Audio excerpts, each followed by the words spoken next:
자책할 수 있다? 그런 메시지를 주는 거라고 봅니다.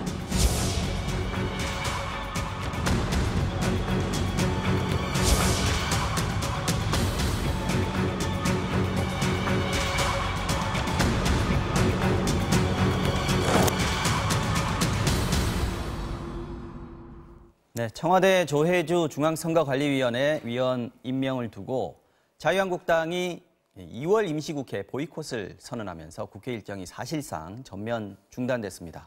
오늘 정치와우장룡 한민수 전 국민일보 논설위원 그리고 김근식 경남대 교수님 모시고 여러 정치 현안에 대해서 이야기 나눠보도록 하겠습니다. 두 분 안녕하십니까? 안녕하세요. 네, 반갑습니다. 자, 김 교수님. 네.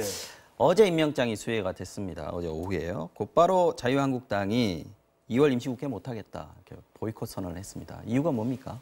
조혜주 중앙선관위원회 임명 자체를 놓고 이제 자유한국당 야당에서는 네. 그 전에 이제 선거 과정에서 문재인 대선 캠프에 이제 특보를 지냈다는 걸 의혹을 제기했고요. 특보 지냈다. 예, 그렇기 네. 때문에 그 부분에 대한 해명이나 납득할 만한 설명이 없으면 일단 무조건 청문회 자체를 보이콧을 하기로 결정을 해버린 겁니다. 그러니까 야당은 야당대로 정치적 명분이 있었습니다만 전술의 선택에서 자기들이 직접 장을 열어서 따져야 될 청문회라는 장을 스스로 걷어찬 격이 돼버렸어요. 그러니까 청문회 날짜는 지났고 그럼 절차에 따라서 대통령 임명권자는 청문 결과 보고서 나오지 않으면 재송부 정도까지만 하면 그다음 절차는 끝나는 거거든요. 그러니까 청와대 입장은 재송부 날짜가 다 지났다. 그러니까 임명할 수밖에 없다 했는데 재송부 날짜 지난 다음에 다시 청문회를 하기로 또 여야가 합의를 했는데 청문회 합의만 해놓고 청문회가 열리지 못했습니다. 거기도 이견이 있을 청문회를 때. 해야 하는 이유는 장관급이라서 그렇습니다. 그렇죠? 중앙선관위원회는 상임위원이니까. 예, 상임위원이니까 청문회 대상이고요. 네. 그렇기 때문에 제가 볼 땐 야당은 지금 골이 날 정도로 나이긴 하지만 어떻게 청문회도 없이 장관급 중앙선관위 상임위를 임명하냐고 반발을 하지만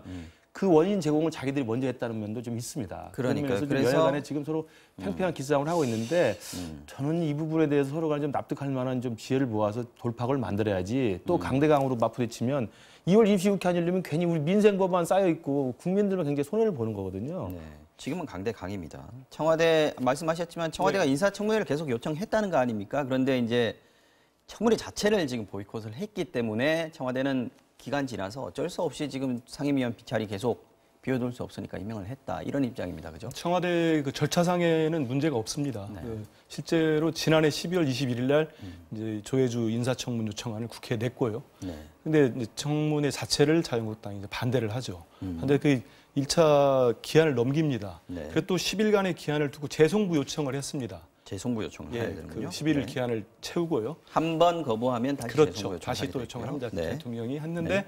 그거가 법적으로 끝난 게 또 1월 19일입니다. 1월 19일. 네. 그러면 어제니까 24일이니까 또 5일이 지난 거죠. 네. 청와대 입장에서는 청문회 자체를 아마 이렇게 장관급의 청문회 자체가 거부된 거는 이례가 없는 일이죠. 그래서 이제 대통령이 임명을 한 건데 물론 야당의 주장대로 만약에 조혜주 이제 임명이 됐으니까요. 상임위원이 뭐 2017년 9월에 대선 이후 4개월 만에 민주당이 발행한 그 대선 백서가 있습니다. 네. 거기에 뭐 말씀하신 대 공명선거 특보가 임명이 됐다면은 뭐 논란의 여지가 뭐 좀 있을 수 있겠습니다. 근데 그 조혜주 의원이 네. 그 받아서 냅니다. 자기는 그 민주당으로도 확인서를 받아가지고요. 특보로 임명되지도 않았고 활동한 사실이 없다고 했기 때문에 저는 이럴 때는 야당이 좀 실제로 청문회 열어가지고 이 조혜주 의원을 좀 들어보고 실제 이런 일이 있었는지 네. 더 추궁을 하면 더 자기들한테는 본인들한테 유리한 장인데 이마저 열리지 않고 결국은 뭐 청와대 입장에서 계속 시간도 다 끝났는데 열릴 뭐 희망이라도 있으면 기다려 보겠지만은 그런 상황이었던 것 같습니다. 그러니까 제가 볼 때는 그 조혜주 상임위원회 임명 절차를 놓고 절차상으로는 청와대가 잘못한 게 없어요. 네. 그 절차상으로는 야당의 사실은 우선 자기가 따져볼 수 있는 기회 그 장소를 자기가 거부했기 때문에 할 말은 없는 겁니다. 그러나 정치적 논란에서 보면 여당과 청와대도 좀 너무 밀어붙이는 측면도 분명히 있어요. 그러니까 모르겠습니다. 조혜주 상임위원이 실제로 공명선거 특보로 활동을 했는지는 본인은 알겠죠. 본인은 알겠는데 본인은 아니라고 지금 이야기를 하는 거고. 그러나 이제 민주당의 설명은 그 백서에 나와 있는 공명정보특보 조혜주 한 명만 이름이 있습니다. 이 이름은 실무자들이 행정착오였다 그러는데 꺼림칙하긴 해요. 왜냐하면 중앙선관위의 사무총장부터 오랫동안 거기서 일을 했던 선거법 전문가시고 공명정보특보에 딱 한 명의 이름인데 그것도 조혜주가 흔한 이름도 아니고 해주라는 이름이 흔한 이름은 아니지 않습니까? 그게 정확히 이름이 있으니 당연히 야당에서는 의심할 수밖에 없는데 그에 대한 설명을 너무 이제 간단하게 했다는 게 측면이 있고 그렇지만 야당이 또 그렇다면 우리 부장님 말씀대로 청문회장에서 따지면 되는 거거든요. 따져서 민주당 당직자도 불렀으면 부르고 청와대 인사 담당자도 불러서 따져 물었으면 되는데 이 자체를 너무 거부했기 때문에 스스로가 따져 물을 수 있는 장을 버렸다는 면에서 야당도 할 말이 없고 그러나 여당과 청와대도 너무 이 부분을 절차만 따져서 문제가 없다고 밀어붙이니까 이 자리가 보통 중요한 자리가 아니거든요. 그렇습니까? 내년 4월에 총선을 치러야 되는데 중앙선관위의 모든 핵심 실무를 담당하는 총괄 자리입니다. 왜냐하면 선관위원장은 있지만 이게 대법관을 겸직하고 있게 있어서 비상근이거든요. 그러니까 상근하는 분은 이분이 최고 총 책임자입니다. 실제 실무의 책임자는 중앙위원회 상임위원입니다. 위원 상임위원이다. 그렇기 때문에 야당이 지금 반발을 하고 있는 것이죠. 알겠습니다. 자, 그런데 한국당이 지금 릴레이 농성도 하고 뭐 단식도 아까 집회도 했습니다만은 단식도 한다고 하는데 이게 단식이라는 게 사실 정치권에서 가끔 하긴 하는데 사실 마지막 투쟁이 수단이지 않습니까? 그럼 뭐 진정성이라는 게 상당히 중요하지 않겠어요? 그렇죠. 근데 지금 이 단식의 형태를 보니까 제가 보기에는 조금 이상하던데요. 릴레이로 하고 뭐 그렇게 하고 있습니다. 근데 좀 전에 나경원 대표도 뭐 화면에서 나왔습니다만은 이게 부정선거를 획책한다는 표현이 저는 좀 과한 측면이 있는 것 같아요. 왜냐하면 우리 뭐 교수님 얘기하셨지만 이 대법관이 위원도 있고 또 이 선관위원들이 총 9명으로 돼 있습니다. 물론 상임위원이 중요한 자리죠. 자리긴 하지만은 대통령이 임명하는 분이 있고 뭐 대법원장이 추천하는 분도 있고 국회 여야가 또 3분이 있기 때문에 어느 한 사람이 이걸 가지고 지금 이런 시대에 부정선거를 획책한다는 게 쉽지 않은 거고 말도 안 되는 소리죠. 그리고 이 조혜주 그 위원이 이 출신이 2010년도에 그 저기 뭐죠? 이 이명박 정권 때 그때는 경기도 선관위에 상임위원을 했어요. 그렇기 때문에 보수 정권에도 했고 이분이 정치적으로 뭐 색깔이 완전히 민주당 색깔이거나 민주당이 활동한 뭐 정당이라든지 옛날에 누구처럼 뭐 어디 정당에서 있었던 출신이라든지 그런 건 아니고요. 일단 실무에 있어서는 전문가로 봐야 되는 선관위 출신 전문가, 관료라고 표현하듯이 선관위 전문가이기 때문에 너무 좀 해명되지 않은 그거 가지고 하는 건 문제가 있는 것 같고요. 그 말씀하신 대로 2월 국회를 이렇게 보이콧을 해버리면은 지금 2월 국회가 보통 국회가 아닙니다. 일단은 뭐 저기 체육계 미투 운동으로 이루어지는 성폭력 방지 법안들도 있고요. 유치원 3법도 어쨌든 논의를 해야 될 거 아닙니까? 그것도 있고 뭐 노동 관련 현안도 있습니다. 거기에 민생 입법 플러스 뭐가 있냐면요. 정치와 사법개혁의 중대 분기점이 될 수 있는 달입니다. 정계특위와 사법개혁특위가 있어요. 사개특위가 있어요. 많이 있죠. 지금 중요한 게요. 그렇죠. 이 사개특위 같은 경우 공수처법이 걸려 있습니다. 이거 얼마나 오래된 현안이고 지금 중요합니까? 우리 국민들이 원하잖아요. 여론에서도 드러나고 있고. 근데 2월을 넘겨버리면 또 하세월일 수가 있습니다. 그리고 또 저기 이 정계특위에서도 지금 연동형 선거제 바꾸는 문제가 있지 않습니까? 그렇습니다. 그래서 일부에서 의심하는 것처럼 아예 뭐 자유한국당이 2월 국회를 보이콧하면 이거 자체가 논의가 안 되는 거 아니냐. 지금 안도 내놓지 않았잖아요. 이런 분들이 있기 때문에 이런 오해를 사면서까지 이 조혜주 선관위원 임명 가지고 2월 국회를 보이콧하는 거는 일단 뭐 명분이 좀 딸리지 않는가 저는 그렇게 판단합니다. 지금 바른미래당도 김관영 대표 뭐 얘기를 했던데 국회 보이콧 이건 정말 아니다라고 지금 얘기를 하고 있다는 그렇습니다. 거죠. 입장이 그러니까 좀 달라요. 여야 간에 조혜주 위원회 임명을 놓고 이제 서로 정치 공세가 있고 기싸움이 있긴 합니다만 일단 일단락이 된다고 한다면 뭐 야당으로서는 당연히 이 부분에 대해서 편향적 인사라고 또 청와대 독재로 비판을 하고 저는 일단락 했으면 좋겠어요.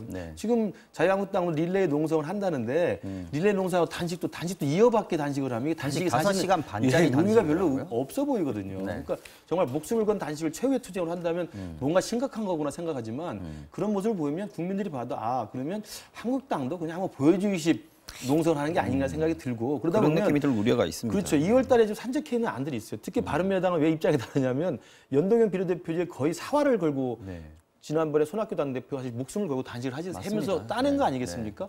그러면 2월 달에 사실 통과를 해줘야 내년 4월 앞두고 1년 전에 이 선거구제가 확정이 되는 거거든요. 그러니까 그런 면에서 보면 바른미래당은 야당의 동의 없이 임명하게 돼 반발은 하지만 2월 임시국회를 보이콧하는 것에 대해서는 바른미래당 입장에서 굉장히 좀 불편하죠. 그렇기 때문에 저는 뭐 예측컨대 나경원 대표가 이끄는 뭐 릴레이 농성 단식을 한다 하더라도 그렇게 길게 가지는 못할 것으로 보입니다. 그래서 다만 여야 간에 좀 협치나 좀 타협의 정신이 있으면 좋겠고 저는 이 부분은 좀 새겨드릴 만한 부분이 있다고 봐요.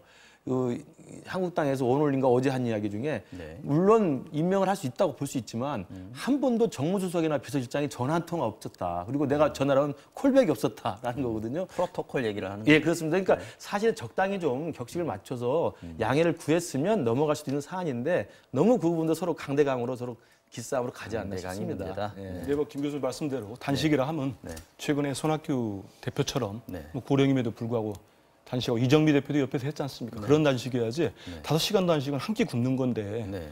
좀 국민들 보거나 볼 때 뭐라고 하겠습니까? 바쁘면 한 끼 5시간은 밥 안 먹기도 하잖아요. 그리고 여기에서 보면 또 2월에 자유한국당의 전당대회가 있습니다. 그럼 어차피 그쪽에 또 많은 시선들과 당력이 집중될 텐데 뭐 일각에서 오해할 수 있지 않겠습니까? 아예 그래서 그냥 국회에 지금 다른 전략이 있는 거다라고 생각하는 분들도 많이 있는 것 뭐 같습니다. 이런저런 오해 받아가면서 네. 보이콧, 뭐 릴레이 단식 하지 말고 지금이라도 뭐 협상해서 같이 또 풀 건 푸는 게 좋지 않겠습니까? 알겠습니다. 뭐 국회 얘기는 이 정도 하고요. 그 한국당 당권 얘기 좀 해보겠습니다. 뭐 두 분은 다 한국당 당적이 아니시니까 좀 자유롭게 얘기해 주실 것 같고요. 출마 카드를 만지작거리던 김병준 비대위원장이 어제 나는 안 나간다 이렇게 선언을 했습니다. 그런데 여기에 말꼬리를 좀 붙였습니다. 황교안, 오세훈, 홍준표 여러분들도 나가지 말았으면 좋겠다. 그리고 특히 이제 황교안 전 총리 같은 경우에는 긴 시간을 할애해서 이분한테 집중을 좀 했습니다. 이거는 우리가 어떻게 봐야 될 것 같습니까? 일단 말씀하신 대로 타깃은 네. 황교안 전 총리 같아요. 네. 탄핵과 친박 프레임을 얘기를 했는데요. 네. 전 김병준 위원장이 이야기한 내용적인 측면에서는 동의를 합니다. 왜냐하면 황교안 전 총리가 지금 나와서 바로 당권 지금 또 유력 주자가 돼버렸어요. 네. 거의 했는데 당권을 잡게 되면은 당연히 그 자유한국당을 지지하지 않는 국민들 입장에서는 야 이거 다시 도로 친박당 된 거 아니냐? 탄핵한 지 얼마 됐다고 다시 이렇게 가느냐? 분명히 문제 제기를 하고요. 저는 득보다는 실이 많을 수 있다고 생각합니다. 그러면서 또 김병준 위원장이 오세훈 전 시장과 홍준표 전 대표가 안 되는 이유를 좀 설명을 했습니다. 네. 그 부분에도 동의하는 분들이 좀 있을 겁니다. 근데 저는 문제는 김병준 위원장 자체가 그 출마를 좀 고심을 했던 분 아닙니까? 근데 비대위원장이 야 이런저런 이유로 나는 안 나간다. 다른 분들도 이런저런 이유로 좀 고민해 줬으면 좋겠다. 이 정도까지는 괜찮은데 딱 찍었어요. 세 분을. 네. 찍어가지고 나가지 마라. 근데 지금 이 세 분 뭐 하고 있습니까 오늘? 다 지금 내려갔습니다. 행보를 하고 있죠. 한 분은 울산 갔고 두 분은 대구 갔어요. 대구 간다고 합니다. 그러면은 이 정도 비대위원장도 당대표급 아닙니까? 그러면 물밑 조율을 하든지 아니면 신중하게 발언했어야 되는데 모양새마저도 우습게 돼버렸어요.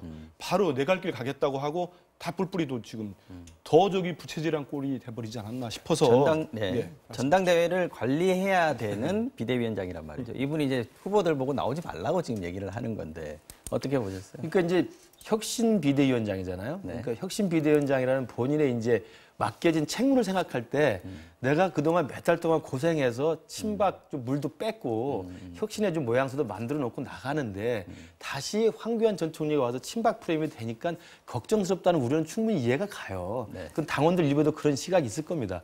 그러면 나는 이제 비대위원장 했기 때문에 심판이기 때문에 선수로 뛰지 않겠다. 출마하지 않겠다고 선언을 깔끔히 하고 그러나 이러이러한 뭐 방향으로 갔으면 좋겠다는 정도의 포괄적인 내용을 하면 뭐 다 알아듣지 않겠습니까? 근데 지금 우리 부장님 말씀대로 딱 찍어가지고 특히 황교안 전 총리에서 상당히 많은 시간을 이야기를 했기 때문에 누구는 대선 안 된다는 이야기를 직접 한 것은 굉장히 적절해 보이지는 않아요. 김병준의 디스 이렇게 그렇습니다. 얘기하더라고요. 그러니까 사실은 자기는 불출마하면서 사실은 같이 물귀신으로 같이 셀프 디스를 하는 거거든요. 이제 그런 면에서 보면 적절치는 않아 보입니다. 그러나 어찌됐든 이번 달 2월 달 말에 있을 이 전당대회 결과가 사실은 내년 총선까지의 진두지휘할 사령탑을 뽑는 거기 때문에 한국당의 사활과로 연관이 돼 있긴 합니다. 그래서 어떤 장수가 나와서 어떤 색깔로 어떤 프레임을 가지고 싸울 것인가를 정하는 건데 거기에 황교안 전 총리가 사실은 박근혜 프레임이나 친박 프레임이나 탄핵 프레임이 사실은 벗어날 수가 없는 구조가 있거든요. 네. 그런 면에서는 아마 일각에서 우려사항을 전달하는 것 같고요. 뭐 그러나 전당대 출마하는 사람이 입당한 다음에 당원이면 누구나 출마할 자유가 있는데 그걸 누가 막을 재간이 있겠습니까?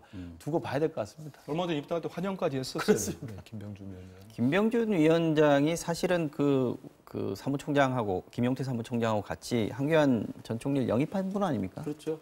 그것도 만나고 좀- 다녔죠. 또. 그러니까 대권 주자로 영입을 한 거지 당권 주자로 영입한 거 아니다 이 말인가요? 그 약간 아마추어적 생각 아닙니까? 그렇게 네. 해서 들어오면 당연히 저기 황교안 총리가 고민하다 들어왔을 때는 당권 잡고 대권으로 하겠다는 나름의 플랜을 가지고 지금 보이고 있지 않습니까? 근데 그걸 예상치 못하고 이렇게 빨리 들어달라고 영입을 했다. 이런 거는 좀 미숙하게 보이죠. 기사 보니까 정도원 전 의원 같은 경우에 김병준 비대위원장이 전대 출마 포기 선언을 한 게 아니고 대권 선언을 한 거다 이렇게 얘기하더라고요. 왜냐하면 얘기를 하면서 이제 대권 주자로 나서실 분들은 전당대회는 안 나갔으면 좋겠다라고 하면서 자기가 빠졌단 말이죠.